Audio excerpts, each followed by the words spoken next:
What is going on to you, crew? And welcome back to another episode of the Totally Unqualified podcast. This is episode 38, and unfortunately, it won't be the trio this time. It'll just be me and Jake. Luke is with family and stuff for the holidays, so he wasn't able to make it this time around. But I do have Jake with me. How are you doing today, bud? Yeah, I know people are really disappointed out there. But listen, I'm gonna do my best to make up for it. I'm gonna do my best to be both Luke and Jake today. So I'm gonna have to carry the load, but I think I could do it. Exactly. Yeah, I think as long as we just harp on the Packers and Jonathan Taylor, Yeah, it'll be like he was here the whole time. yeah. Just a quick little JT for MVP chant in the middle there, and then it's basically like Luke was already here. Yeah, exactly. He's here in spirit. Exactly. But if you guys are listening on an Apple Podcast, if you would leave us a rate and review, it helps us out a ton. And if you're watching on YouTube, then hello, you're seeing our beautiful faces right now. But we would very much appreciate it if you would drop a like, subscribe, and ring that bell so that you know when we post new episodes or whatever other videos we may have coming out. And because Luke's not here, we're not going to do the Guess That Player this time because obviously it wouldn't be fair. It'd be a free point for you. But we are going to do a little bit of trivia. You guys did this when I wasn't able to make it for an episode one time. Yep. I've got 3 questions lined up, so we're going to test your knowledge a little bit here. All right. I'm ready for this. I loves me some trivia. Is it NFL trivia? It's all Really NFL NFL? trivia. Okay. All right. Should be all right with it then. All right. The first question. How many starting quarterbacks have the Cleveland Browns had since 2011? Oh, 22. Not that high. It is lower than that, believe it or not. Since 2011. Since 2011. Okay. All right. 10-year span here. Okay. Oh, fuck. Okay. So can I count them all? Go for it. Shit. Was Brady Quinn? Was he part of that? No, is that too old? Shit. Yeah. No, Brady Quinn was 07. Shit. It was Colt McCoy. Colt McCoy is one of them. Johnny Manziel, Brian Hoyer, Kevin Hogan, Deshaun Kaiser,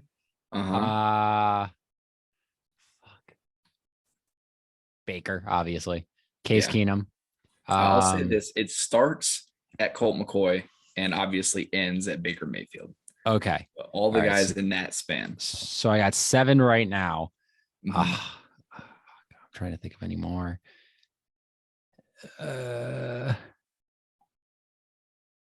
Bruce Gronkowski. No. Bruce Gronkowski. No. Okay. No. I'm gonna go with 10.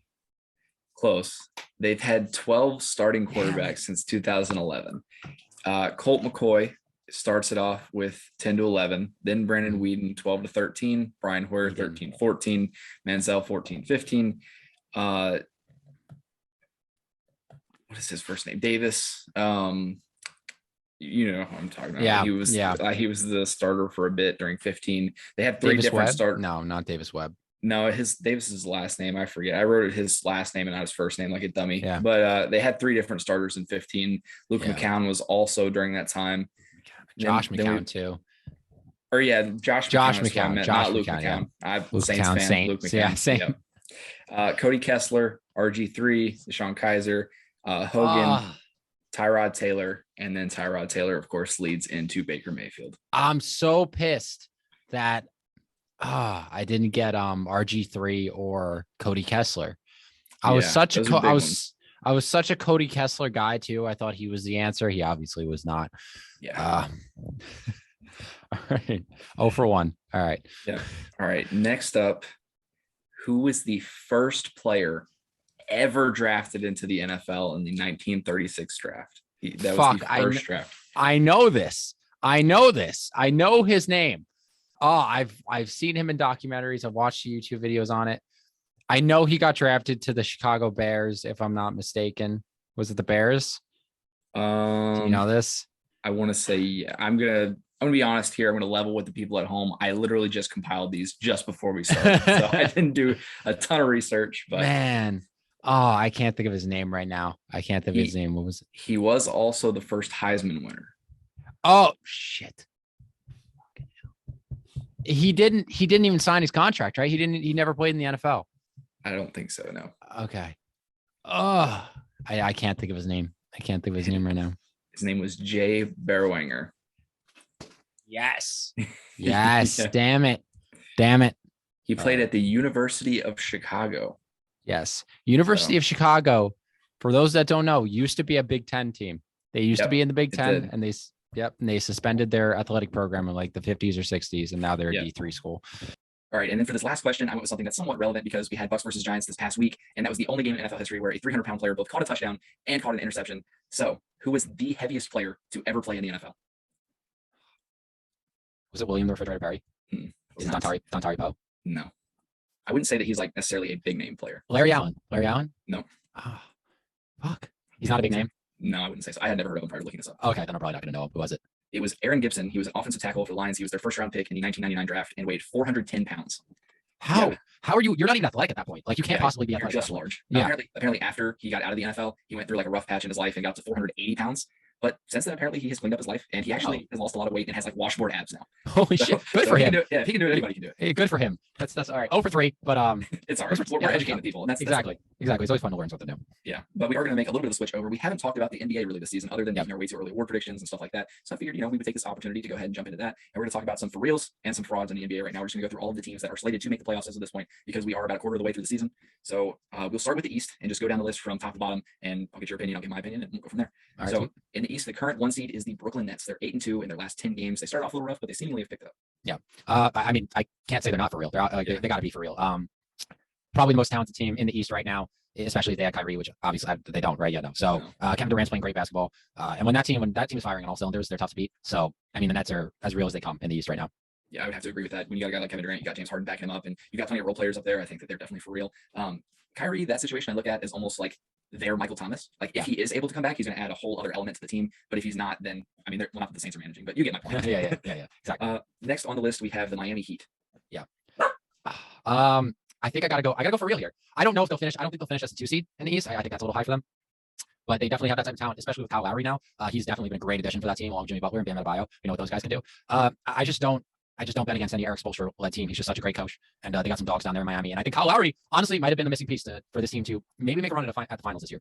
Yeah, I would have to agree with that as well. I think we're going to end up agreeing on a lot of these. Yeah. But Miami Heat, I mean, they've ended up very well rounded after this free agency. They got Kyle Lowry, and even the guys that they already have, Bam's still playing very well. Tyler Hero obviously has stepped up a ton this season. He's been playing a lot better than people have been expecting, so that's helping them out. I agree with you saying that they probably won't end as the 2 seed. Even if they do, I feel like it'll be similar to like last season's playoffs. Where they don't really make the run that people are expecting. So I think the Heat are great. They've got big things on the way, but I don't know that this current position is where they should be. Yeah. At 3, we've got the Chicago Bulls, who we were all high on this offseason after the pickups that they made, Lonzo Ball and Demar Derozan. They've been playing very well, starting to kind of falter a little bit as of recently, but they still are obviously a great team. Yeah. Gage, you forgot the most important piece of that team, Alex Caruso. I mean, you're right himself. I mean, that's kind of inexcusable. Yeah. Sorry, Alex, if you're listening to this, I got your back. No, but honestly, it doesn't happen often when you see a free agency like this team went through, even with the trades and a team that's just basically just completely reconstructed over the offseason with names that are notable, but not so notable. Like they already had Zach LaVine. DeMar DeRozan was people viewed him as kind of on the downturn of his career. Like he was good in San Antonio, but he wasn't what he was back in Toronto. He wasn't that DeMar. Lonzo had always been this, a good player, but never lived up to a second overall draft position. And they're just all gelling together so well. I got to give props to Billy Donovan for how he's coaching this team. Lonzo looks like, his shot has just gotten so much better. Props to him for really improving the shot. DeMar DeRozan is back to looking like he's prime DeMar again. Every time I check his stats, he's got like 35 points, which is ridiculous. And then you add Zach LaVine on top of that. You got Vucevic. This team's loaded. Like they're loaded. And especially, I think Lonzo Ball is is kind of that, just main piece that if he's going, because we all know how talented of a playmaker he is, he can pass with the best of them. If his shot is going down, then really there's not a weakness on this team. There really isn't. I think this is a very impressive team. It's an exciting team to watch. And I'm kind of like, I went into the season really excited about this team, but then I remembered, oh shit, this is what the Knicks Bulls rivalries used to be like. Because now I fucking hate them. I can't stand them. I love Lonzo. I'm a big Lonzo guy. I love him. Like, there's not a player on that team I want to see fail. Like I want to root for all these guys, but at the same time, fuck, I hate them. Like I hate them. It's just going back to that rivalry. But you know what? The NBA is better when the Knicks and Bulls are good. This team, I have no question. This team's for real. Yeah, we've been saying it since the offseason. Like I said, the Bulls, just on the surface already looks good, but then you add that factor in that DeMar DeRozan. He's been in MVP conversations this season up to this point, which is wild. You don't expect that at all out of this guy who, like you said, a lot of people were viewing as like washed almost, or not quite what he used to be. You thought he could add an element as far as scoring goes, but he's really taking it to a whole other level. I was expecting Zach LaVine to be that guy going in, and Zach LaVine is clearly playing well, but DeMar DeRozan has just taken him over the top. And you mentioned Alex Caruso, and we say that jokingly, but Alex Caruso does add something to that team. The guy hustles. Yeah, he really is. I'm surprised that the Lakers didn't offer him something, a contract to keep him there, because I think he'd really be helping them right now. Yeah.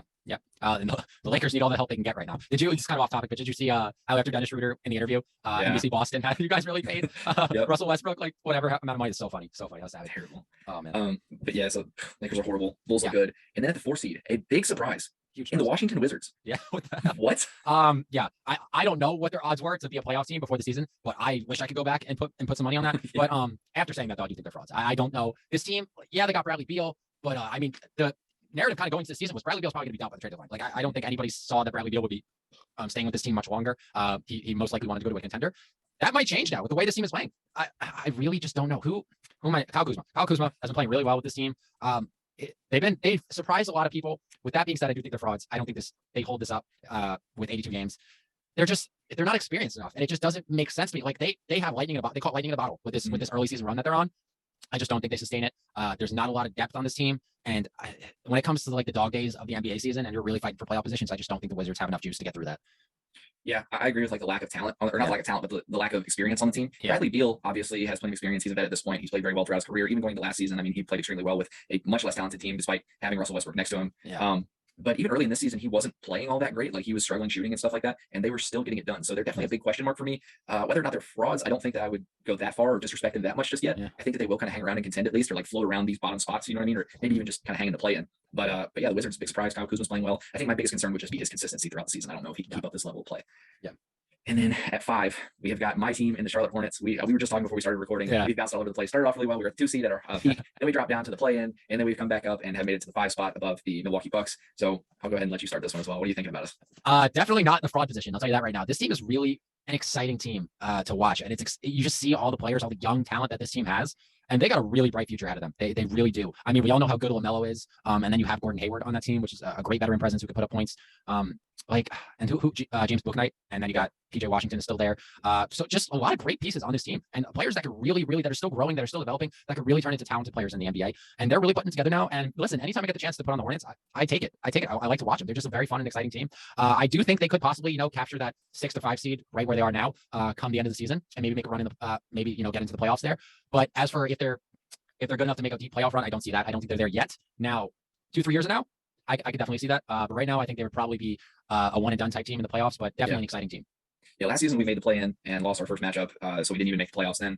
But now I feel like we've improved a little bit, but we still have a little ways to go. I think I've talked to you guys a few times now about our defense as a whole, especially on the interior. We're just lacking so much. We're lacking that like big man to really come in there and step up in the paint and get in guys' faces to throw their shots off or whatever the case may be, and that's hurting us a lot. That's why when we played the Cavs several weeks ago, they just shit all over us because you got guys like Jarrett Allen, Evan Mobley is playing very well. So I think that's going to hurt us in the long run. I think you're right. I think that we can sneak into the playoffs in one of these lower seeds or maybe even in the play-in. I think we can make it.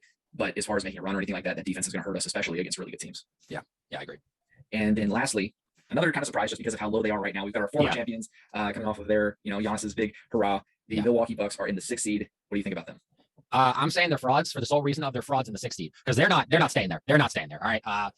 So the Bucks are still the Bucks. Yeah, they're going with they're having a little bit of adversity in the beginning of the season. This won't last long. This team is too talented. I don't think they lost any of their starters, if I can remember, from their championship team. Did they? I don't think they lost any. I think the biggest thing that they lost was PJ Walker. Yeah, and that's something. You like to have him on defense, but that's not like a huge.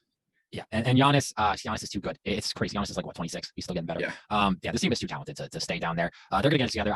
I would not be surprised if just they went on a month where they just went like 9-1 or something, just like for an entire month. Like they're too good. I definitely think the Bucks will be back in that 1 to 2 seed range by the end of the season. Yeah, I don't think any of these teams that we've talked about above them right now are like serious threats to them. Like obviously, any of I think toward the top you get like the Nets and the Bulls and teams like that, and it's like those guys can compete. But as far as like the Hornets, Wizards, maybe even the Heat, I don't think are huge contenders with them. I think that, especially in like a series, come playoff time, they don't outlast the Bucks. And like you said, I think that even though they started off slow, I think they were struggling shooting early on. They're starting to figure it out now, and I think that's a trend going forward for them. Yeah. Giannis just needs to eat a few less Oreos, and they'll be good. That's crazy. Yeah, that is. This man was eating Oreos for a month as an NBA player, and still, oh my God, he's so funny. You just can't hate him. You can't hate him. He's just so wholesome. Yeah, he really is. All right, we're going to jump over to the West now and start at the top there. At number 1, this I feel like isn't a huge surprise, but just as far as going from where they were last season into now this season, the Warriors are taking a huge step up. They're the 1 seed. They stayed the 1 seed. What are your thoughts on them? Listen, people are forgetting they're getting Klay Thompson back halfway through the season, barring any setbacks or anything like that. So they're only going to get better, which is insane. That's James crazy. Wiseman hasn't even played yet. James Wiseman too. Yeah, James Wiseman too. They're former second overall pick. So what Steph is doing right now, what this team is doing right now, Andrew Wiggins has been playing well, former number 1 overall pick. They're clicking on all cylinders. I don't know why I ever doubted. I mean, I didn't think they would be the number 1 seed. I don't think anybody ever thought they would be the number 1 seed. Maybe when Clay and James Wiseman came back, I thought they had that potential, but right now, absolutely not. I should not doubt Steve Kerr. That's kind of or doubt Steph Curry either. This team's awesome. As long as Steph Curry is in the league, man, people had those doubts about whether he could carry a team throughout his entire career. Because, KD came in and he was instantly the best player on the team. He was the leader of the team. But listen, Steph is kind of making a run right now saying, hey, I'm top 5 in the NBA too. Put some respect on my name. And he is definitely making the NBA put a little respect on his name with the way this team has played this season. For sure. During the whole Cavs versus Warriors rivalry, I was on the Cavs side of things. And I kind of didn't like Steph Curry during that time just because of, they were dominant. Yeah, they were the winning team. Yeah. You love to hate him. Yeah. But now, Steph Curry's another one of those guys that it's just very difficult to hate him. He just seems like such a genuine guy. And he just seems like he's having fun out there whenever he steps on the court. You know what I mean? He just goes out there to have a blast. And that's doing wonders for him. He's going out there doing exactly that. And right now, for me, I think if the season ends today, he's the MVP just because of what he's done for this team. And there's not really a whole lot to say about them that people don't already know. Steph Curry's really good. Draymond Green's a great defensive presence. And I think that those two guys right now are making a lot of the pieces around them a lot better. Andrew Wiggins has looked a lot better on defense, and that's probably because of being around Draymond Green for as long as he has at this point. So I don't see any slowing down for this team. Like you said, I think that they only get better. I think that they're definitely for real.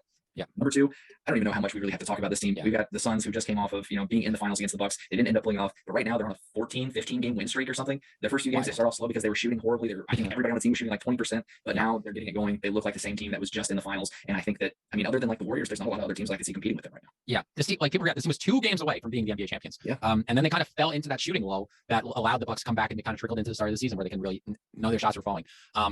Yeah, like you said, we have nothing to say about this team. They're probably going to end up in the top 2 seeds, top 3 seeds in the West by the time the season is over, barring any major injuries to their star players. But Chris Paul, Devin Booker, it speaks for themselves, especially DeAndre Ayton, with how he keeps getting better every season. This team is special. They're fun to watch, and they're going to be very, very, very tough to beat throughout the rest of the season. Oh yeah, and big shout out to JaVale McGee also, because even with DeAndre Ayton dealing with injuries and stuff, not being able to play this season, he stepped up and they haven't really missed a beat because of it. Yeah. JaVale McGee is a guy that you can add to any team, and even though he's not going to add a lot offensively, I think that he does wonders for you on the defensive side. Yeah. At 3, we've got a team that we talked about a lot during the playoffs last season in the Utah Jazz, because they just weren't what we thought they were going to be. They had, the 1 seed. They had all these pieces. They looked like they were primed for a run. They're still hanging in there now. They're still a playoff team. They still look really good. And I don't know what to think about them. How about you? I don't either. I think you said it right there. They find ways to win. They win the games. They're solid at everything, but they're not special at anything. That's what I get when I watch the Jazz. And I think to really be an NBA championship contender, you have to be special at something. You look at the Warriors. They're special at shooting. You look at the Bucks. They could just kill you in the paint.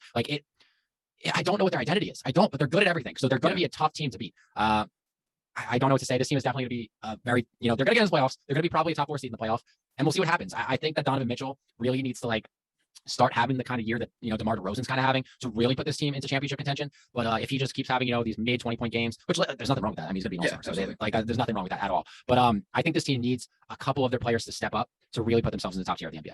I think that Donovan Mitchell is kind of on that fringe of star and superstar right now. And he really needs to take that next step into superstar to lead this team on a deep run. Because right now, the way that it's looking, I feel like it's almost going to be a repeat of last season for them, where they go throughout the regular season and they look very good. They get into the playoffs and they have a little bit of success, but they just don't have the firepower to end up making that run. Now, they did have some injuries and stuff they were dealing with during that playoff run, but so did the Clippers that they were going up against and that they, ended up getting eliminated by. So I think you said it very well. I don't really know what to think of them. I think that they're good at a lot of things, but they're not great at anything. So I won't say they're frauds where they are right now. I think that they could potentially fall a little bit to a team probably like the Clippers. I think that they could leapfrog them with the success they've had recently, but we'll see what happens. Yep. And then at number 4, the Mavericks are doing it again. Luka is leading this team right now exactly where they have been. Yeah. He's not getting a ton of help still, but he's making it happen. Yeah, listen, I do think the Mavericks are frauds in that sense, because you need to have depth to win a championship, and it's just Luka. It's just Luka. If this team does not have Luka, are they one of the worst teams in the NBA? I think they're in the bottom third of the NBA in terms of how good this team is. If they just don't have Luka on the team, they're relying on the likes of Tim Hardaway, and KP still hasn't looked like he was when he was in New York, which does put a smile on my face. But yeah, I do think they're frauds, because you can't, unless you're LeBron, which honestly Luka is kind of a little bit pushing himself into that type of player that can just carry a team like LeBron did with like the 09 Cavs and the first Cavs team that went to the finals. But I just don't know. Sorry. See, your dog agrees with me that the Mavs are frauds. I think the Mavs, they're going to need some help from other players on their team, or else it's just going to be a Luka show. And honestly, Luka show has been working a little bit, so I wouldn't be surprised if they snuck into the playoffs just because of how good Luka Doncic is. All right. I agree for the most part as far as the Mavericks go. Luka Doncic is the leader of that team. He's the guy that's contributing the most, but he is having some guys step up. Like we just found out by looking at the stats that KP is actually playing fairly well this season. I guess he got tired of people talking that shit. So he stepped up and has been playing, a little more similar to his Knicks days, not quite up to that level, but he's doing well. And that's great for the Mavericks, because that is definitely what they need if they want to actually make a run this year. And as we've talked about many times before, if they don't make that run this year, I don't know where they go from here as far as acquiring talent. So they need to make what they have work, and hopefully they can do it. I would still say they're a little bit fraudulent to me at that 4 spot, maybe fall a little bit, maybe end up in the play-in, just because I don't know how confident I am in KP to maintain that. And I Yeah. still think that Luka Doncic is having to do a little bit too much of that work or carry a little bit too much of that weight. So I think they could fall. But for the most part, I mean, they're doing all right for now. Yeah. And then at 5, we've got the Clippers, who have been playing very well. And I do just want to say real quick, when we had OG on the show, shout out to OG. If you guys don't follow him, be sure to do that. OG the Beast on TikTok. Mhm. But when we had him on the show, I said that I think Paul George tends to play better as a number 1 option. I Yes. think that when he is in that role, he tends to be able to play up to what he's capable of, rather than being the number 2 guy and having to work around somebody else. And I feel like this season is showing it, like, just that. He's stepping Yeah. into that role. He's playing really well for them, and he's leading this team back to the playoffs again, even without Kawhi. Yeah, I agree. The Clippers have been playing really well, especially without Kawhi. Paul George, yeah, you said it. I mean, it sucks because in a time where you need that second superstar. I mean, Giannis kind of disproved this, but in a time where most teams want that second superstar to be able to contend, and the Clippers kind of followed that formula, getting Paul George and Kawhi Leonard. It's almost like Paul George just needs to be the sole superstar on a team. Paul George strikes me as a guy that is probably not going to win a championship in his career, which kind of sucks. Yeah. And like, I feel like he's kind of on that Chris Paul type, type track, where just the fact that he doesn't play great when there is a second superstar on the team, because we all know Kawhi Leonard is better than Paul George. Like that, that's not absolutely. Yeah, that's not a surprise to anybody. But these are two very, they're similar in a way. They're both very good shooters and both tremendous defenders. So, it kind of makes sense a little bit that they don't always, Kawhi's mostly going to be the one that shines when they're on the floor together. But you know what? Paul George is great. One of the few two-way scorers that you have in the NBA today. And, this team does have some really good pieces supporting him. And you got Reggie Jackson, who's kind of a forgotten guard in this league, but he can put up 20 on any given night. Eric Bledsoe is still in this league. That playoff run wasn't a fluke. Exactly. Like, he's still shooting lights out. He's still playing very well for them. Yeah. You got Luke Kennard, who's a guy that, out of Duke, he can hit a 3 anytime you need him to. Marcus Morris, Zubac is actually a pretty good center. So you got these guys, and it's really kind of a team that just has so many solid players, and you could see them making a deep playoff run just because of that. And then when you get Kawhi back, that's just the icing on top of the cake.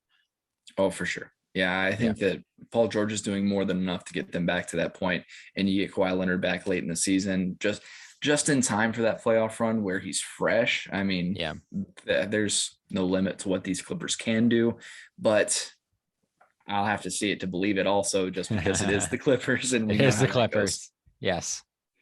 And then finally, the last team in this segment, in the 6th seed for the West, we've got the Trailblazers right where I would expect them to be honest. Yeah, I agree. The Trailblazers are for real, I would say, in the fact that I think this is exactly where they're going to end up, in the 5 or 6 seed, maybe in the play-in if things start to slip for them a little bit at the end of the season. But we all know how good Dame is. We all know how what's CJ McCollum? Oh my God, I almost forgot his name for a second. But we all know how good. I mean, one of the best guard combos in the league, no doubt about that. This team is just so talented. Those guys by themselves brought this team to a Western Conference final not too long ago. The Trailblazers, man, I really hope that Dame does decide to stay there, because that's still the cloud hanging over this team. Is Dame going to leave? Is CJ going to leave? Are they going to get traded at the trade deadline?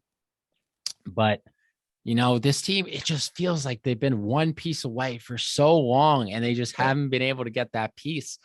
But you know what? The Trailblazers are really fun to watch, and I really hope for those fans up in Portland that Dame and CJ stay, and that maybe at the trade deadline they're buyers instead of sellers, because I think this team has the talent to maybe make a run if they get one more piece. Yeah, I mean, you would think on their current trajectory, with them being in a playoff spot right now with the pieces that they have, that at the deadline they would most likely be buyers trying to finally put together that playoff team or that playoff run. And that's what I hope for them as well. I'm a big Damian Lillard guy. I think that he is easily one of the best players in the league right now, and I'd like to see him win a championship. But like you said, I mean, they just have been a piece away for so long, and I don't know what the right answer is for them, Yeah. but hopefully they figure it out before I do. Yeah, absolutely. All right, that is going to wrap it up for basketball, ladies and gentlemen. And before we hop into our NFL segments for this week, I do just want to say a quick word about the Overtime app. If you've been listening to us for a while, you've been hearing it over and over again, but the Overtime app is social media meets sports media. It's basically, the way I like to look at it is you're scrolling through Instagram and you might see a sports post here and there kind of spread out between everything else. But if you want to see solely sports content, if you want to keep up with everything going on in the sports world, whether it be football, basketball, whatever the case may be, the Overtime app is the place to do it. So if you go to the link in any of our socials, I've also been putting it in the link or in the description of our YouTube videos. If you want to find it there, if you're watching on YouTube, just scroll down, tap the link. You can download it there. It helps us out a ton. We very much appreciate it. And thank you guys so much. Absolutely. And now, ladies and gentlemen, we are going to get back to our regularly scheduled program because this is a majority football podcast. Yes. And we're going to talk about these Thanksgiving games that went on yesterday because they were something. Yeah, for sure. Yeah, they were brutal. Yeah. All three road teams won, which was crazy. Yeah. It's just Gage. I don't know how you feel about the Lions, but do you think this team is going to go winless throughout the season? I don't know. I mean, it's so hard to not win a game. You know what I mean? Just the pace that they're on and the way that they look week to week, they do have a lot of close losses, which makes you think that, maybe they could pull one out. But I feel like the 0-16 Browns were the same way, where they had a lot of those very close losses where they could have won it if, just one more thing goes their way. So I don't know. I don't think that they have really the schedule to pull it out, especially because they've already faced some teams that aren't great and they still haven't been able to get it done. So you know what? I'm going to go ahead and say it. I think that they go winless again. I think they're the first team to go winless twice. And I think, if I'm not mistaken, so did the Browns go 0-16 the year they got Baker, or were they 0-16 the year they got Myles Garrett? Myles Garrett, I want to say. I don't think they went 0-16 with Baker. Okay. I'm pretty sure they didn't. Okay. So, yeah. So it could be, kind of the same trajectory. Both teams went 0-16. What was the number one prospect in the draft the next year? A defensive lineman. Who's the number one prospect in the draft this year? Kayvon Thibodeau. So it's not going to be like the 0-16 Lions where you get, the generational talent that was Matt Stafford that you did nothing with. But you know what? Kayvon Thibodeau is a nice consolation prize. And the good thing about being a winless team, if they go winless, is the only place to go is up. That's it. That's the only place to go. Exactly. And the good thing is they need literally everything. Their offense, their quarterback, I hope they don't go quarterback with the first overall pick, because it's just not a class where you can really justify that. And Jared Goff is like, we've talked. He's not great. We're not high on him, but he's serviceable to say the least. Like, he can manage a game, I think. So if you improve the pieces around him, he can do all right. Yeah. Yeah, absolutely. And I think you can, like, depending on who gives up on who this year, maybe you can get somebody in free agency, maybe a Sam Darnold, honestly, if the Panthers end up releasing him, which I don't know how much better that would be than Jared Goff. Better at all. But I think there's more upside. But there's also a lot more downside. But this team is rough. And it's another, as the thing that sucks is the players played well enough to win the game. It was the coaching that lost them the game in this one. Dan Campbell, how do you not know the timeout rules, man? How do you not know the timeout rules? You can't call a back-to-back timeout. It sucks. It's tough. And they've lost on 5 straight Thanksgivings now, which just adds insult to injury as a team that plays every Thanksgiving. Like, you think that would be your bread and butter, at least. Even the Jags will go to London and win a game. You know what I mean? Yeah. So I don't know. It's tough. I don't know where they go from here. On the other side of that, the Bears, Matt Nagy, I think, has to go. He hasn't gone up to this point. There were the rumors that he was potentially going to be fired after this game. And there's still time. It's only the day after. But I don't know. Andy Dalton looked fine. He made it work. He had a couple good plays. Mm-hmm. But outside of that, I think that Matt Nagy is definitely the biggest issue for them, like we've talked about a bunch of times. Yeah. And I think the thing that shocked me most about, how the perception was following this game was people thought like this win saved Matt Nagy's job. And I'm like, you were supposed to win. Like this, it's the Lions. Like Yeah. everybody has one. If your name is not the Steelers, everybody has at least beaten them or tied them, honestly, or beaten them or tied them. Like Yeah. nobody has lost the Lions. If you lost this game, you were out the door. All this does, Absolutely. all this does is just delay the inevitable, in my opinion. So I think Matt Nagy is still gone. I don't think this game did anything but just let him survive one more week. I think if he gets blown out one more time, he's out. He's out. And honestly, they were kind of talking about it on the broadcast. Andy Dalton looked pretty good.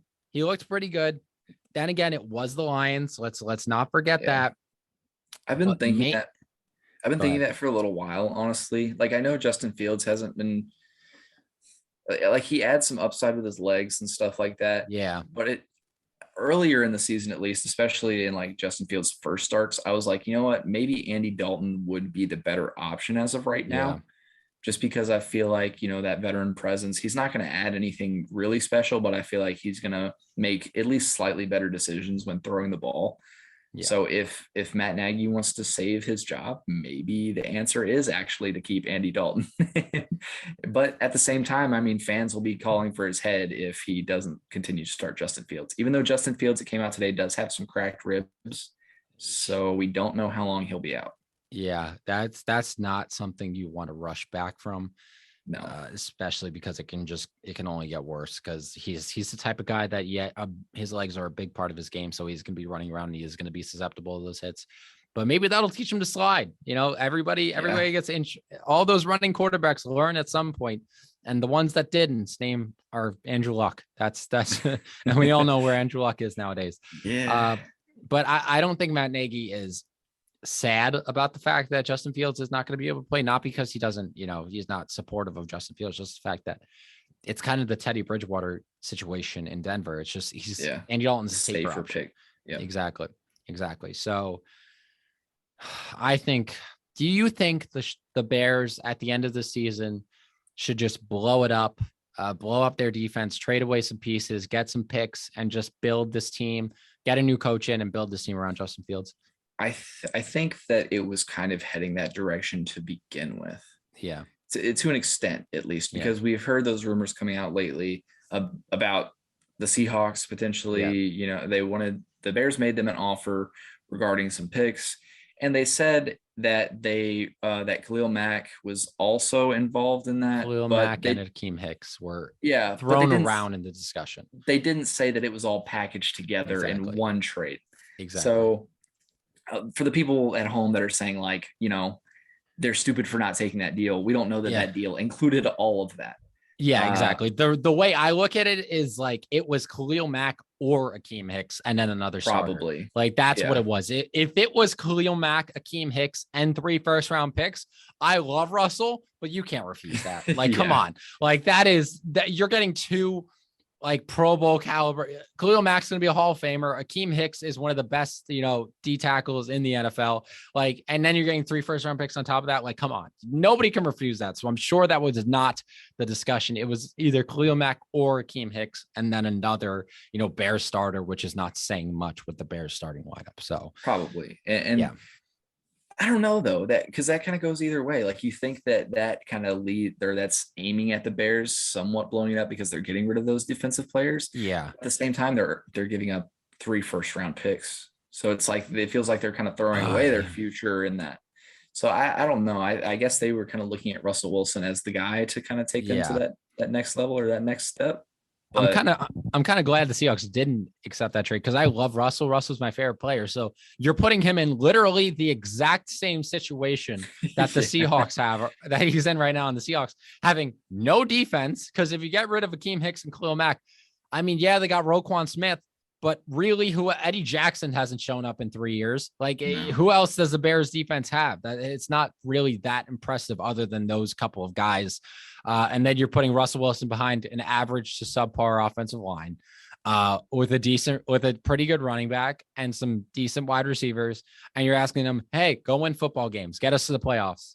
Good job. It's just like, no, that's the same situation he's in. I'm glad if Russell gets traded, I want him to go to a place where he can win a Super Bowl, where they have a complete team around him.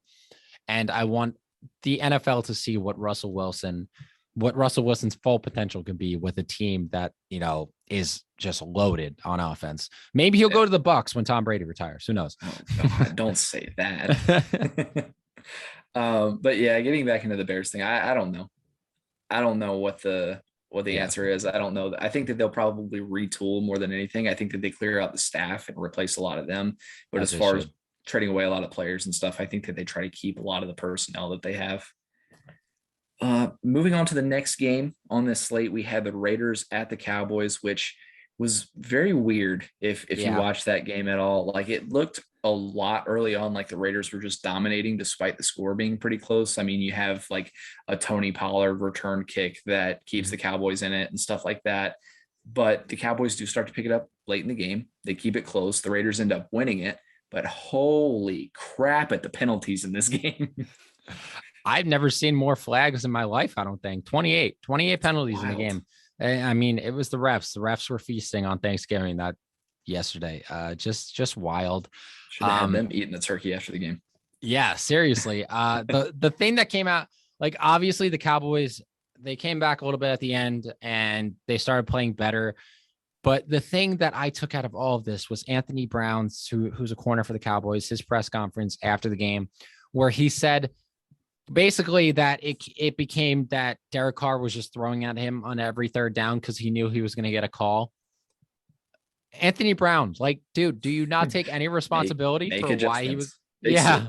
For why he was getting a call? Like, the quote was so ridiculous. I was just like, do you not see like a pattern here? Is it just the ref's fault?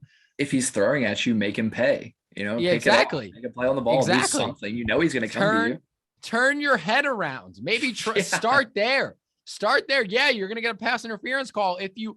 What's the definition of insanity? Doing the same thing every time and expecting a different result. Yeah, exactly. So he threw the game, really. That late call that ended up getting them down in field goal range or whatever is what ended up blowing the game, because Micah Parsons had them lit up on that last drive. He was getting in there every time. He was really the driving factor for them late in the game, and it just was for nothing, which sucks.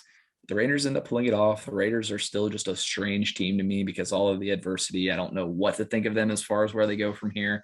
The Cowboys, on the other hand, lose 3 of their last 4. So I don't know what to think of them either. It's like, I think they make the playoffs, but I don't know if they make a run.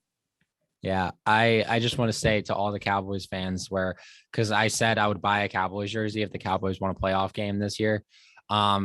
What did I say? It's like Stephen A. Smith always says, the Cowboys are an accident waiting to happen. And this is it. Like, they just can never sustain it. They're a very talented team, so I'm not going to get too ahead of myself, but it kind of looks like those very Cowboys-esque fall aparts that happen with their very talented teams of old. And it's looking very eerily similar to what's going on right now. Yeah, I will say Dak played fairly well, especially down the stretch. He was making some great passes, especially considering that he was missing both Amari Cooper and CeeDee Lamb in this game. Yeah. Michael Gallup, good player, good receiver. He's perfectly capable of, stepping up and making those plays. He's a great wide receiver 3, might be the best wide receiver 3 other than like Antonio Brown in the league. But Dak Prescott was playing great. I think that he definitely leads the way for comeback player of the year right now. Yeah, I would tend to agree. Yeah. And in the last game, I'm dreading talking about it. The Bills stomped the Saints. Yeah. And it wasn't a surprise to me. I thought it was going to happen. I picked the Bills to win and both to cover the spread. We're just so banged up, man. Yeah. Our season's over. It is the best way to put it. Yeah, I would tend to agree.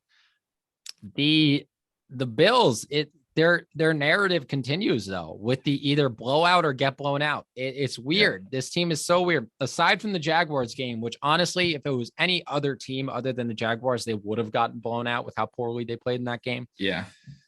They're just so inconsistent. Now they lost Tre'Davious White for the season, for the year. Blow. Yeah, huge blow. Number 1 corner, one of the top 5 corners in the league. I think anybody will agree with that, but it sucks for that defense. Definitely a huge blow to them. But this Bills team just confuses me. I I think they're the most talented team other than the Buccaneers in the NFL right now, and they're a team that could really put a pounding on you as they did with the Saints. But man, they might be. I don't know if they make it into Super Bowl contention this year. They might be a year away. I think Tre'Davious White definitely takes a huge hit on their Super Bowl chances this year. But this, as for the Saints, yeah, they're a couple years away. I would say 1-2 years away from being back in that kind of contender window. But I will give Sean Payton this. He's definitely making the best of the situation that's been put in front of him. With the Michael Thomas now not coming back probably for the rest of the season, Alvin Kamara being banged up, Mark Ingram being banged up. I mean, you got to go to your third string quarterback. I think we've got 17 players, or we had 17 players on the injury report. We've got like 5 or 6 players on IR right now. Yeah, it's just ridiculous. And even with all of that happening, Sean Payton has found a way to get this team to 4 wins. Like that's pretty impressive. Yeah. So I think the Saints are definitely they're not in a rebuild. They're in a real retooling period right now. And honestly, this might not be the worst thing for you guys to get a pretty good draft pick in this year's draft and get a nice player to kind of lead into that Super Bowl window that's coming up in a few years for the team. For sure. And I think that Saints fans, if you're listening to this, don't freak out too much. We're basically taking the rest of the season off right now. Yeah. And I think that the staff, what they're going to do is they're going to use the rest of the season. I think they understand that we're probably not going to do anything. They're going to use the rest of the season to see what we've got and the players that we've got, what positions that need to absolutely be addressed and stuff like that. And I think that we go into this offseason, into free agency and the draft and stuff, knowing exactly what we need. And then we get guys like Jameis Winston back. We get Michael Thomas back. We've got a bunch of guys coming back healthy. And then we also pick up a nice receiver in the draft, like Chris Olave potentially is who I'm looking at, especially with us getting a higher draft pick with these losses. Yeah. So don't freak out. I think good things are on the horizon. We just kind of got to wait it out right now. It's just been a tough year. Absolutely. Yeah. As far as the Bills go, we've talked about it some already. The run game is just bad. Zach Moss didn't play in this game, which, I mean, he doesn't add a ton, I don't think anyway, but I honestly think a lot of it stems from the O-line. The O-line is just not great. They do an okay job of pass blocking, but when it breaks down horribly, and it ends up in a situation where Josh Allen, I mean, he hasn't been playing fantastic up to this point anyway, but we get to him, hit his arm, he throws that pick to Quan Alexander. So I think the O-line is definitely the biggest position of need right now for them, even more so than the running backs, like we talked about in the past or the previous episode this week. So that's what I look for them to address this offseason. And I think that if they do that, they're definitely in a position to make a run for sure. Absolutely. And I think Sean McDermott is one of those. Sean McDermott and who's it, Brandon Beane up there in Buffalo. They're not stupid. They know they're very good at knowing the positions they need and going after those positions, whether that's free agency or the draft. So I have no doubt that Buffalo has identified the positions they need to fully be in Super Bowl contention next season. And I have no doubt that they're going to address them, whether that's, I have a feeling they'll get a running back through the draft, whether that's Kenneth Walker or somebody else. And I think they could probably address the O-line in free agency this year. 100%. I don't think the Bills are going anywhere anytime soon is basically the premise of it. I agree. All right. That's going to wrap it up for all of the Thanksgiving games. We are now going to get into the rest of the games for this week. We knocked out 3 early because of Thanksgiving. So we only have 12 now to make our picks for. We're just going to keep it simple this time around, picks and spreads. And we do have 2 teams on bye this week. We're getting into the later weeks now, so we're not going to have quite as many. A lot of teams have had their byes already, but we do have the Cardinals and Chiefs on bye this week. And then our first matchup is the Panthers as 2-point favorites at the Dolphins. And I will go ahead and say Luke picked the Panthers to both win and cover this game. Yeah. I'm going to tend to agree with him. I know the Dolphins have been on, what is it, like a 4-game winning streak, I believe, something like that. Something like that, 3-4, yeah. Yeah. So, but the Panthers look really good with Cam Newton now. They have this new energy. They have this new fire lit under them. It's like Cam never left, like kind of like we've said, a couple episodes back. And I'm gonna agree. Listen, Miami is probably the least intimidating place to play. I'm sorry, Miami fans, you don't have a great home field advantage. I don't, it doesn't seem like they're that into the game. I don't know. Maybe it's because Miami Beach is right there. But yeah, I think the Panthers go in there. I definitely think they cover that spread. I think this is going to be a pretty dominant game from the Panthers. I don't tend to believe Tua has looked better. He's looked better. He hasn't looked all that bad. But you definitely see that the ceiling with Tua is not that high. And I think Cam getting more familiar with Joe Brady's system is just going to make this team get better and better as the weeks go on. He's already got chemistry with some of the guys there. So that part is already checked off. And I just think this Panthers team is kind of all set up to go on a nice little run here. So I definitely got the Panthers covering in this game. I think so too. And I think that the Panthers are definitely in prime position to go ahead and snag a playoff spot, especially with the Saints starting to fall off the way that they've been. We have the same record now. So you get Cam Newton back. He had 3 touchdowns in this game against Washington this past week. And a lot of their, issues and stuff this past week was on the defensive side of the ball. I think they cleaned that up with guys like Stephon Gilmore, Brian Burns, guys that, are more than capable of making plays on the other side of the ball. And especially against a Dolphins team that still isn't great despite this win streak. So I'm going to have to agree with this one. I think that the Panthers both win this game, and it's basically a pick 'em anyway. So they're definitely going to cover that spread. Yeah. Gage, just a quick off topic thing. Do you think the Panthers, when they come back fully healthy next year, have the best secondary in all of football with Stephon Gilmore, CJ Henderson, JC Horn, Jeremy Chin, and I don't know who the other safety is, but with all those guys together, do you think they have the best secondary in all football? I mean, I'd have to really look. I'd really have to think about it, but just off the top of my head, I can't think of a better secondary. Yeah. Right now, I can't think of a more complete secondary in the league currently. I mean, you've got the Bills who have a really good secondary when Trey White is healthy, obviously. So I think that they could contend potentially, but I think that, especially the corners themselves, just being that deep is crazy. It's scary. Yeah. Potentially, make some trades with those pieces though. You know what I mean? That's true. This team is set up very nice. This team is kind of giving me 2015 Broncos vibes, where the offense is not all that special, but the defense is just insanely good. Yeah. That they could make a nice run there. If the Panthers stay healthy and they got Christian McCaffrey, could be an interesting team going forward. Yeah, for sure. They could mix things up big time, especially with bringing. Oh yeah. Next we've got the Titans at the Patriots. The Patriots 7-point favorites here, which seems crazy. Yeah. But when you take into consideration that the Titans just ruled out AJ Brown, Rashaan Evans, and there was someone else, I can't think of it off the top of my head. Jeremy McNichols. Yes, Jeremy McNichols is also out. They've just got so many injuries right now. They've had success up to this point, but against this Patriots team that's been rolling, it's hard to imagine they continue to do that. Yeah. So who is their primary rusher? This Deontay Foreman. He was on the injury report too, though. No, is somebody Dontrell Harrell or something like that? I don't know. Somebody like that. I have no idea. But they've got nobody at running back. They've got nobody at receiver. Nobody on the defense. Rashaan Evans was their best linebacker, so that sucks. Oh my God. But just listen, the last time the Titans were in Foxborough, they came out with a win, and that was Tom Brady's last game. So it's, unless they played last year, I don't think they did. No. But I don't know. I still think 7 is too much. I think that 7 is too much. Yeah. I think the Patriots win this game. I think Mac Jones seals his rookie of the year campaign, and I think the Titans cover that spread. I think this game is more of like a 28-24, 27-24 type of game where the Titans actually put up a damn good fight. Because you got to remember, Mike Vrabel knows Bill Belichick. He knows his tendencies. He played for him for all those for that first Super Bowl dynasty in the early 2000s. Mike Vrabel was basically the captain of that defense. I think he was the captain of that defense. So Mike Vrabel knows all Bill Belichick's tendencies.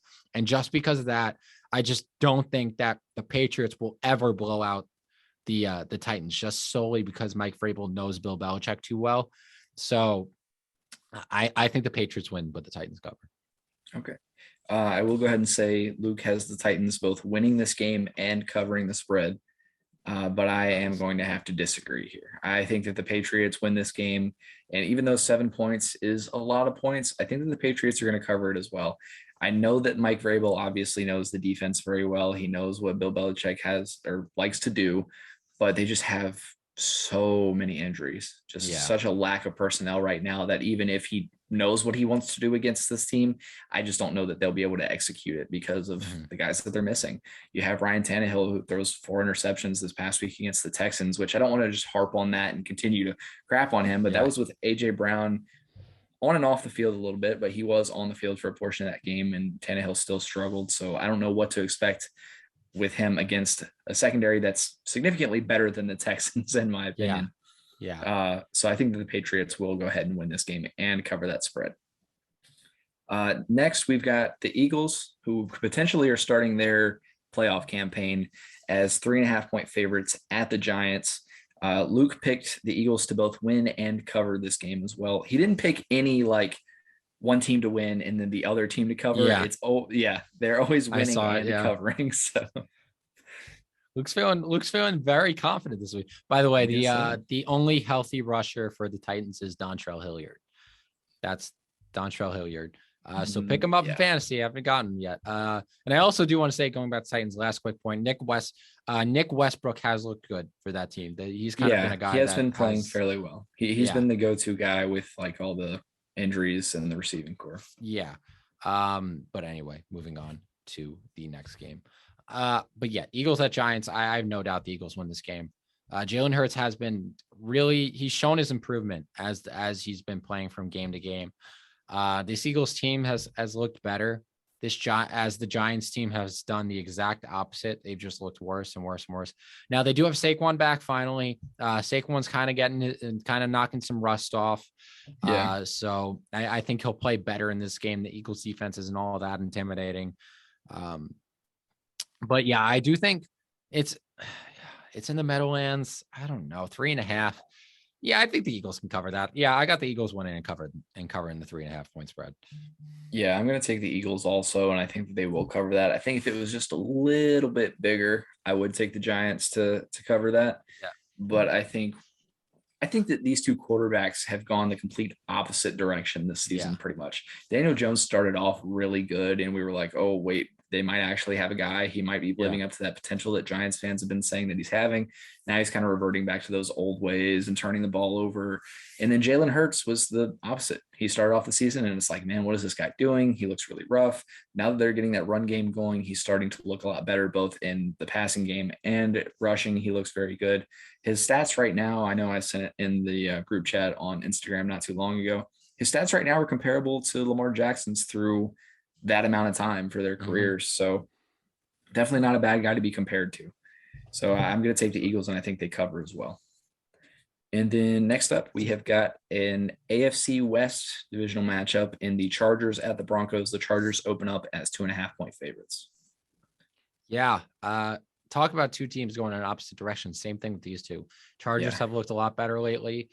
Broncos have just looked abysmal. If Vic Fangio is not fired after the season, I would be utterly shocked. I would be utterly shocked if he's not. So the Chargers only 2.5-point favorites. I think that's low. I think this is an easy cover for the Chargers. It is a rivalry game. So I mean, maybe that puts a little bit of juice in the Broncos systems, and it's in Denver, but the Chargers are just rolling, man. And I got to trust that Herbo can cover that 2.5-point spread. So give me the Chargers to cover. Yeah, I agree with that. And I think that the Chargers have had some rough patches. Their season's been a little bit bumpy. They started off well, kind of leveled out, and now they're starting to get back in the swing of things. Justin Herbert, we predicted last week, he started to throw it to Mike Williams a lot more. He's opening up the offense again, and I think that he's going to continue to do so here, especially with the Broncos starting to have some injuries here and there on the secondary and on the defense. They trade away Von Miller. So I think that the Chargers can cover this for sure, with it being a pick 'em. And Luke also picked the Broncos to win and cover this. Yeah. And I just want to say that Brandon Staley was probably the best coaching hire of the offseason. He's done a great job with this team. Yeah. Early on, he was my coach of the year pick. And I still really like him as their coach, but with them kind of falling off a little bit and the adversity that like the Titans have faced, I think has kind of dropped him back in that conversation. Yeah. Next up, we've got the Rams at the Packers, and the Rams are 1-point favorites. So it's damn near even. That's wild to see. Yeah. So that's basically a pick 'em at that point. The Rams have had their rough patches throughout the last couple of games. They're coming off a bye week.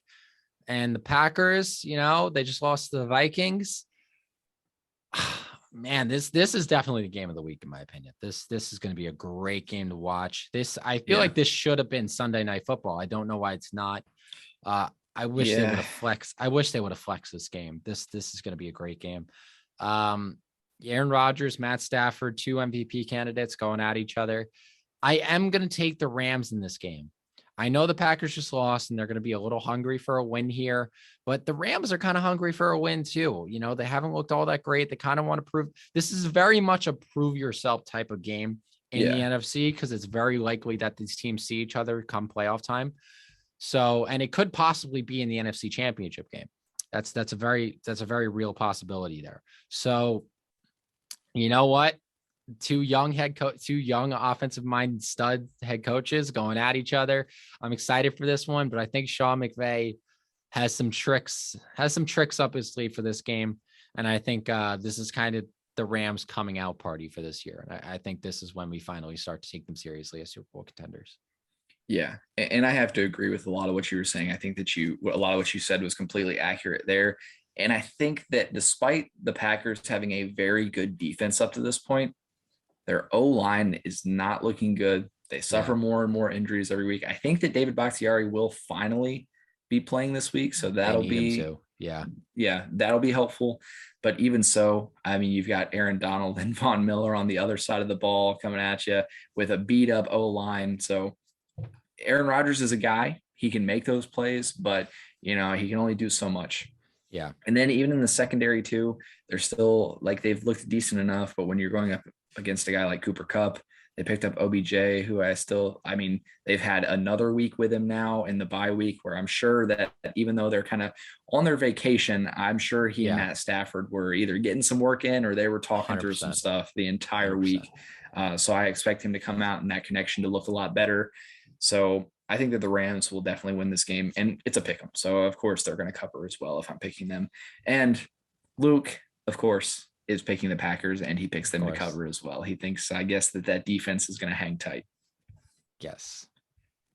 And then I think this will be another good matchup. I'm pretty excited about this one. Mm-hmm. We've got the Buccaneers at the Colts. The Bucs are 3-point favorites in this one.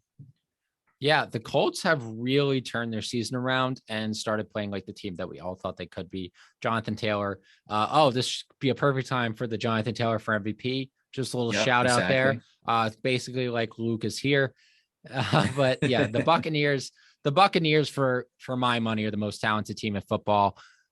And you know what? They've had their slip ups a couple times this season. It's a long season, so it's going to happen. The Colts are really rolling right now. It's in Indianapolis. I think this is also going to be a great game, just like you said. 3-point favorites for the Bucs. That's, you know what? I'm going to take the Bucs to win, but the Colts to cover. I know it's not a ton of points. I know I'm kind of threading a needle there, but I think this is going to be a game that comes down to the wire. Carson Wentz has been playing really well. I feel like that's not getting talked about enough. He's really turned his career around. I think he'll probably be signed to a long-term contract after the season in Indianapolis. But this is going to be a battle of two heavyweights, and I'm really looking forward to the matchup, but I think the Buccaneers ultimately come out on top. I am going to stick with the guys that I've been rolling with. I've been with them since the beginning of the season. Right. You know. Right. Yeah. I'm going to take the Colts in this one. I think that they will beat the Buccaneers. Therefore, I also mean that they will cover the spread. Yeah. But I don't know. I do have some logic behind it rather than just, they're the team that I'm sticking with. I think that the Buccaneers started the season as a team that was very good against the run. They have still been solid against the run, but I think the fact that they've lost Vita Vea and that he's been out for the time that he has is hurting them a lot, because you get Jonathan Taylor and he starts running up the middle. I mean, I just don't see a way in which you stop it, especially after we watched the Colts do what they did to the Bills a couple weeks ago, just last week, actually. where the Bills were only allowing like 3.2 yards per carry or something prior to that. Jonathan Taylor's been averaging 5.8 yards per carry on the season. He averaged 5.8 yards per carry again against the Bills. So I just don't see the Bucs really slowing this guy down. I think that he's a huge part of the Colts offense, and I think that he continues to do that, which then also opens up the passing game for Carson Wentz in a secondary that's still beat up, banged up. They haven't gotten back to full strength even from those early injuries in the season. And then Luke also picked the Bucs to win and cover like you did. So I'm the odd man out here. And then next up, we have got Falcons at Jaguars. And I'll start with Luke's pick because I'm gonna, do his little spiel that he usually does. He is not fucking picking the Falcons again this year. He doesn't care. He's picking the Jaguars to both win and cover this game, because the Falcons made him lose in his survivor pool the very first week. So despite the Falcons being 2-point favorites, he is picking the Jaguars. Yeah. I think I'm taking the Falcons in this game. I definitely got them covering that spread. The Jaguars just look kind of lethargic. They're not fun to watch at all. Like, I knew they were going to be bad, but I thought they'd at least be kind of enjoyable to watch, kind of a little bit fun to watch when the season started, but they have not been that at all. Both their wins have been kind of ugly. And their team just does not look good. The Falcons have put some nice games together, and they've gotten some wins, and I just trust them more. They're more talented than the Jaguars. And I think that even though this is in Jacksonville, I think the Falcons should have no issues kind of putting the Jaguars away in this one. Yeah, I completely agree with that. I think the Falcons will win as well. I think they are the more talented team, even especially offensively. I think they'll be able to get it done. For my fantasy sake, I'm hoping for a huge game from Kyle Pitts. Need that. I mean, the Jaguars defense is not scary at all, so you can definitely get it. Yeah. Especially because in that league, I also benched Dawson Knox, who put up 18 points. So I'm going to need Kyle Pitts to make me not look stupid. But yeah, I'm going to take the Falcons as well in this one. How about my last minute? I had both my running backs. So my running backs are Michael Carter, Leonard Fournette, and Mark Ingram were my two running backs, and then a flex in one of my leagues. And, Mark Ingram wasn't playing. Michael Carter's out for a couple of weeks. I had to pick up Tony Pollard was the only option.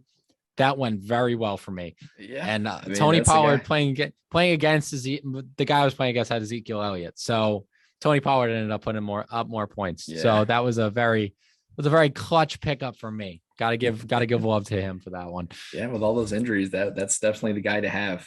Yes. All right, moving on to the next one, we've got an AFC North matchup as the Steelers take on the Bengals. They are at the Bengals, and the Bengals are 4-point favorites in this one. Yeah, so is Ben back? Is Ben back now? Yes. Yeah. Okay. All right. So, yeah, that doesn't change anything. I'm still going with Bengals in this one. It's in Cincinnati. The Bengals have been a very fun team to watch this year. I will say that Jamar Chase and Mac Jones have been the front runners for Rookie of the Year. I ultimately think Mac Jones gets it, but Jamar Chase is definitely making his case heard.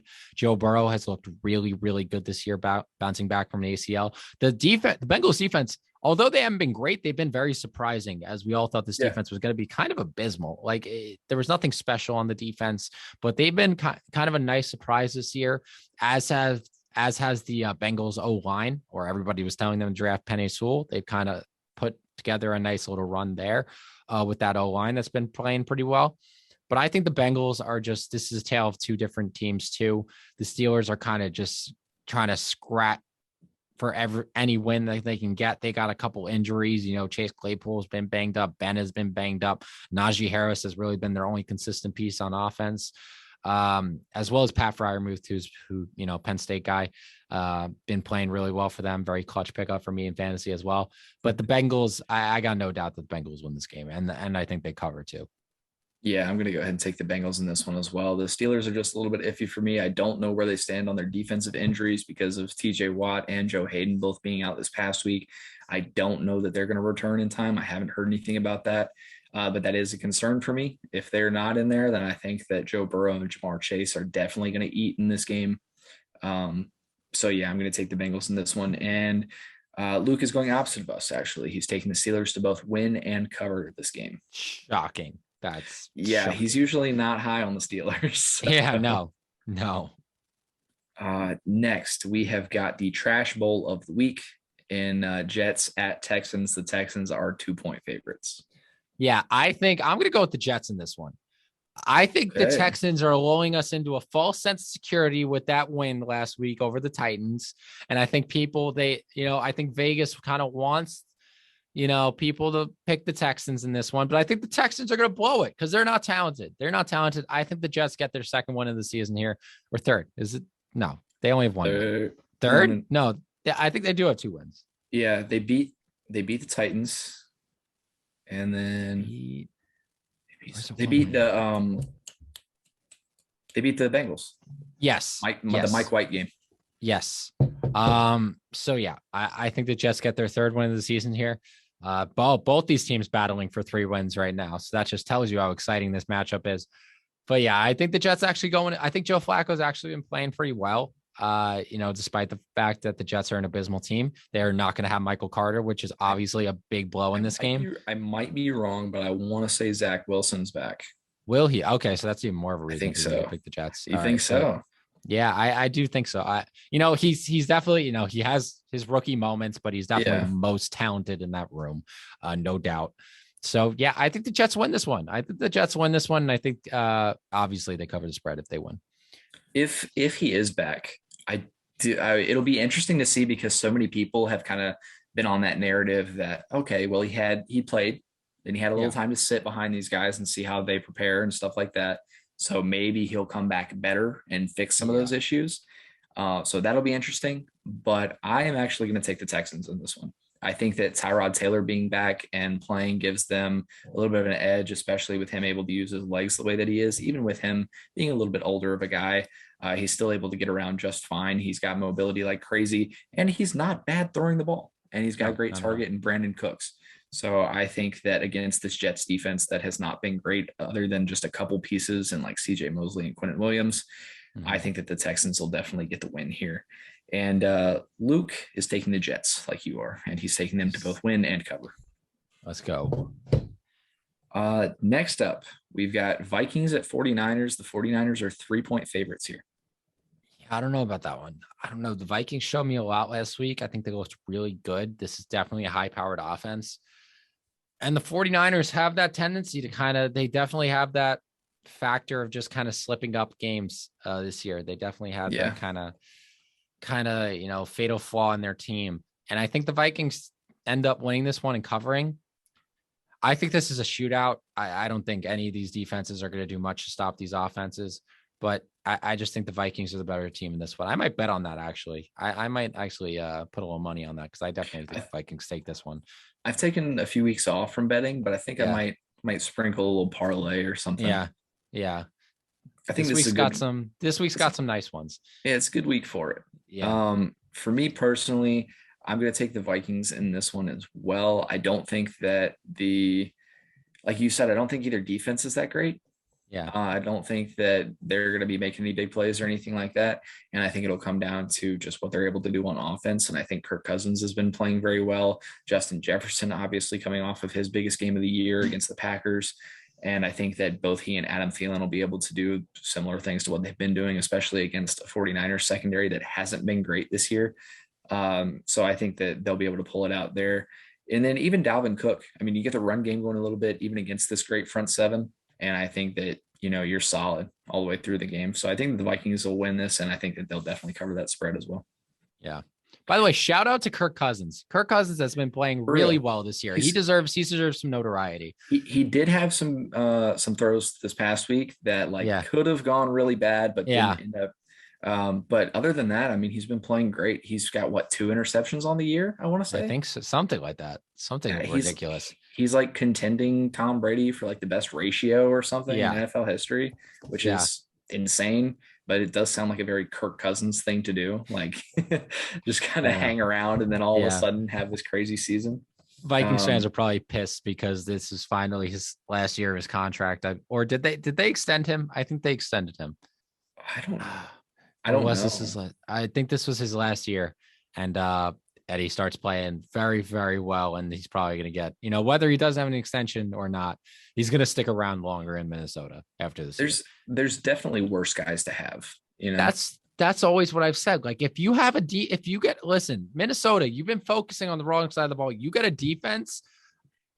Kirk Cousins can lead you to a Super Bowl. I don't think anybody's debating that. He's definitely the caliber of quarterback that can lead you to a Super Bowl. He's got all the pieces in the world around him on that offense to, even if it's not just him making the plays, to make him look good or to help him, even if he's having those game manager type games. So yeah, absolutely. You put a defense on the other side of the ball, and I think that team is stout. Yeah, absolutely. Luke did also pick the Vikings and win and cover like he did for all of them. Yeah, every game. Yep. Sunday Night Football. You said that they should have flexed Rams Packers, but at least we've got a divisional matchup that's typically pretty good in the Browns at the Ravens. The Ravens are 3.5-point favorites. I think that's way too low. I mean, I know it's divisional. I know that's the Browns have not looked good. They've not looked good. The Ravens have been a little, and they've been a little shaky too. But I have more trust in them. I have more trust in the Ravens. Ravens have proven it a little more that they're a little more, real of a team than the Browns. I got the Ravens covering in this one.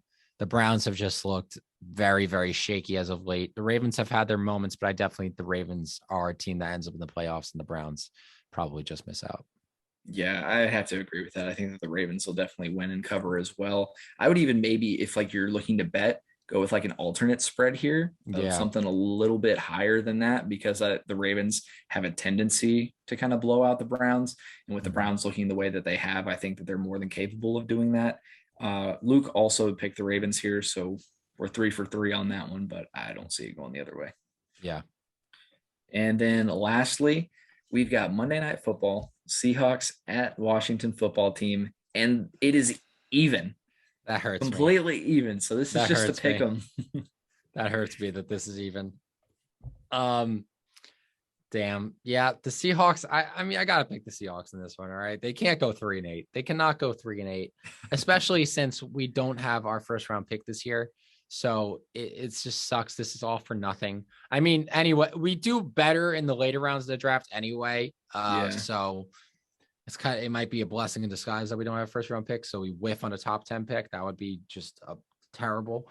But Russ, he's looked like a little rusty the last couple of weeks, but I got to give a shout out to how Sidney Jones has been playing ever since he's came and stepped in. He's really turned his career around, I believe, in Seattle.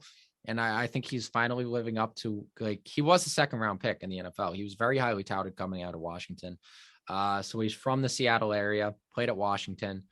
So he's back home in Seattle with the Seahawks, and he's been playing really well. We did lose Trey Brown for the season, which sucks. Trey Brown was having a great season.